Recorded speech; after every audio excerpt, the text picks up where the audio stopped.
की चल रही है। तो 28 बार दुनिया बनी, नष्ट हुई। तो अब हर बार हो सकता है स्टोरीज अलग हो गई। एक बार ब्रह्मा जी ने प्रकट करी, एक बार महादेव। तो ये स्टोरीज अलग-अलग युग में अलग-अलग बन सकती, इसलिए अलग-अलग स्टोरीज शास्त्रों में बताई गई। Do you think we are in Kali? Yes, we are. You think? We are. What is your perception on that? Because बहुत सारे लोगों ने कहा भी है कि शायद हम नहीं हैं कली। या कौन से लोग हैं वो? नाम नहीं लेना चाहता बट ठीक है। बहुत गलत लोग हैं वो। बट आप बिलीव करते हो दोनों कि हम कलयुग में? Yes, of course. या ऑफ कोर्स इट्स कलयुग, ये प्रोसेस है दुनिया का। कलयुग आया, कलयुग चलेगा, 4 लाख 1000 साल तक चलेगा, फिर एंड होगा, कल की अवतार होगा। तो we are nobody to question on this thing कि भाई कलयुग है या नहीं है।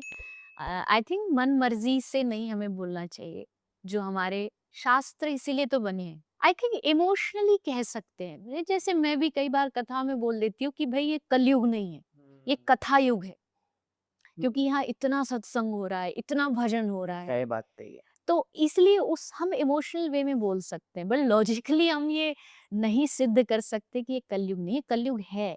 यहाँ पे जो जो पुराणों में लिखा है वो सब चीजें हो रही हैं, और आगे एक्सट्रीम वाला भी आएगा। अभी तो कुछ भी नहीं है, एक्सट्रीम वाला भी आएगा और वो बहुत ही भयानक होगा। I want to reach that, but आप दोनों को मैं सवाल पूछूंगा जिसमें ये, बिकॉज बहुत सारे बच्चे देखते हैं और वो उनके लिए नॉलेज काफी इंपॉर्टेंट है। If you had to summarise all the four yugas, can you? Like जो जो हुआ था हाँ, सब कुछ मत बताओ। लो। सतयुग में, it's called golden age because nothing was like, क्या बोलते हैं, invirtuous, or like nothing was non-virtuous, despite Vishnu had to come down on earth like 5 times in 5 different avatars. But Dharma had 4 legs because Dharma was a buffalo. I think I mentioned this now once. हाँ तो so Dharma had 4 legs. Then Treta Yug came. अभी थोड़ा थोड़ा vice चालू हो गया, and Dharma got 3 legs, and both Kshatriyas and Brahmins could like perform rituals and meditate. Then Dwapar Yug came. Now Vaishyas can also meditate, and Dharma got 2 legs. Now it's Kali Yug.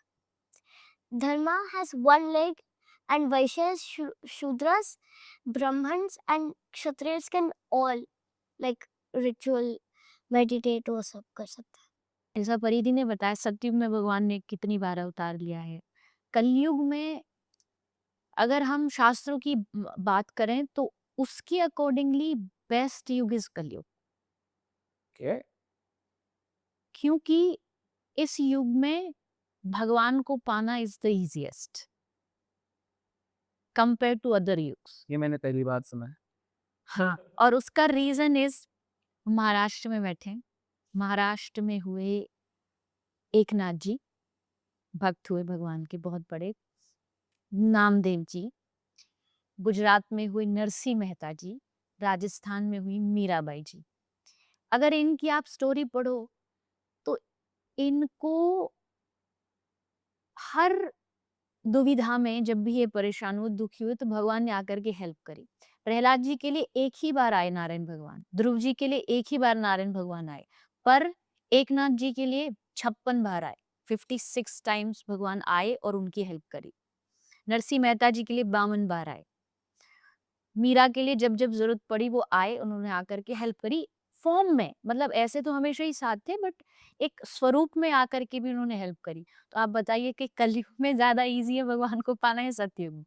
True. सतयुग में ऐसा होता था कि जो साधु होते थे वो इतना तप करते थे, इतना हार्ड तप करते थे कि उनके शरीर में चींटियां आके बिल बना लेती थी, बट फिर भी उनका तप पूरा नहीं होता था, और हजारों हजारों साल तक तप करते थे, और उसके बाद भी गारंटी नहीं भगवान मिले ना मिले। और कलयुग में भगवान कह रहे मैं इतना आसान हूँ, बस मुझे जपते रहो, कृष्ण कृष्ण कृष्ण कृष्ण बोलते रहो, मैं मिल जाऊंगा। तो ये सबसे आसान है। इसलिए देवता भी मांगते हैं कि भगवान हमको कलयुग में जन्म देना, ताकि हमारे पास एक अपॉर्चुनिटी हो आपको पाने की, हम आसानी से पा सकें। आई थिंक कलयुग इज द बेस्ट युग among all the four yugs. I have never learned this perspective. सब लोग बोलते कलयुग सबसे खराब है ना? सब I've लोग read about this. है ना? I've read about what she said. He said. Pros and cons हैं, ऑफ कोर्स पाप भी बहुत है, मतलब पाप में कोई कमी नहीं। उस समय तो एक रावण था, कलयुग में इतने रावण होंगे कोई गिन नहीं सकता, इतने पाप होंगे कोई गिन नहीं सकता। बट अभी का जो टाइम है, हाँ। अ, हमारे श्री चैतन्य महाप्रभु, जिस परंपरा को मैं फॉलो करती हूँ, बंगाल से हैं, उन्होंने कहा है कि ये जो 10,000 साल अभी आएंगे ना, ये गोल्डन पीरियड है कलयुग का। इस गोल्डन पीरियड में जो पार उतर गया उतर गया, जिसने जो पाना पा लिया, उसके बाद तो फिर असल कलयुग शुरू होगा। अभी नहीं है, अभी तो शुरुआत है। आगे आगे देखो होता है क्या। तो क्या ही ओपनिंग लाइन दी है वीडियो में। और गुड एंड एविल तो हर जगह होता। वो बोलते थे कि सत्य युग में good and evil 2 different worlds में होते थे, स्वर्ग लोक नरक लोक। Right. त्रेता युग में good and evil same world में होते थे, रामेंद्र आभा। द्वापर युग में good and evil same family में होते थे, कौरव पांडव। Right. कलयुग में गुड एंड एविल एक इंसान में, which is very fascinating to me. और मैं हमेशा सत्ययुग के बारे में सोचता हूँ कि अगर हमें बच्चों को समझाना हो कि सत्ययुग में ऐसा होता क्या है और क्यों लोग उसके बारे में बात करते हैं, how would you tell them? ऐसा क्या है सत्ययुग में? और ये बस एक एक युग नहीं, ये एक मेंटल स्टेट है। हम वो वहां पहुंचना चाहते हैं कि हमें सत्ययुग के मतलब माइंडसेट में पहुंचना है। जी। ठीक है, तो that is my first question. Second question is, do you think अगर सब स्पिरिचुअल हो जाएंगे तो हम पीसफुली रह सकेंगे? That is my second question. But Satyuga के बारे में क्या कहना चाहते देखिए, सतयुग, आज भी ऐसे बहुत सारे लोग हैं जिनकी जीवन सतयुग जैसा ही है।